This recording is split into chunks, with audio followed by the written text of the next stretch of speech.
Hey there, America. It seems like just yesterday we were bracing ourselves for a full-blown trade war with China.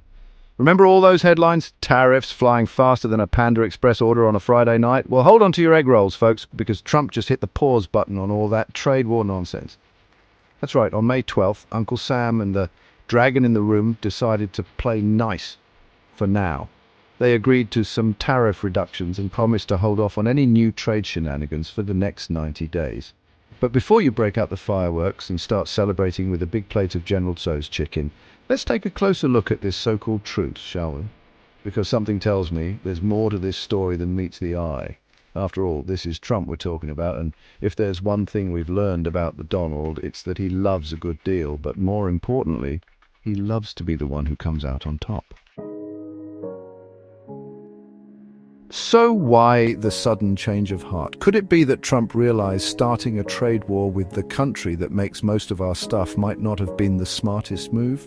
Or maybe he's just trying to distract us from, I don't know, the fact that his hair seems to have a life of its own, whatever the reason. One thing's for sure, this whole trade war thing has been a giant pain in the ass for everyone involved, especially American businesses. See, for years, goods in USA have been relying on China for cheap labor and materials, and why not, right? It's just good business.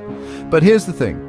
When you build your entire business model on the backs of cheap Chinese labor, you're kind of putting all your eggs in one basket. And when that basket starts looking a little wobbly, well, let's just say you might want to invest in some bubble wrap. But here's the real kicker. Even if we could magically bring back all those manufacturing jobs from China, it wouldn't solve the problem. Why? Because those jobs aren't coming back. At least not the way they used to be. See, while we've been busy arguing about tariffs and trade deficits, there's been a quiet revolution happening in the world of manufacturing.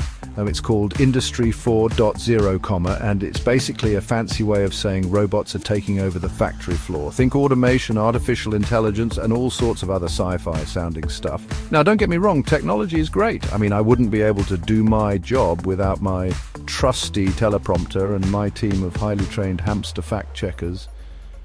But here's the thing about robots. They don't need health insurance, they don't take vacations, and they definitely don't complain about working conditions.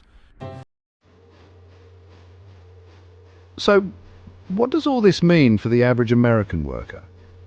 Well, it's complicated. On the one hand, this trade truce is probably a good thing in the short term.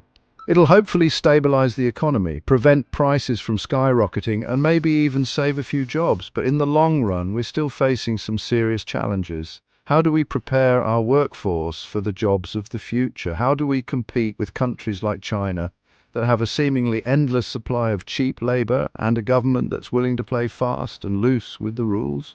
These are tough questions, and I don't pretend to have all the answers.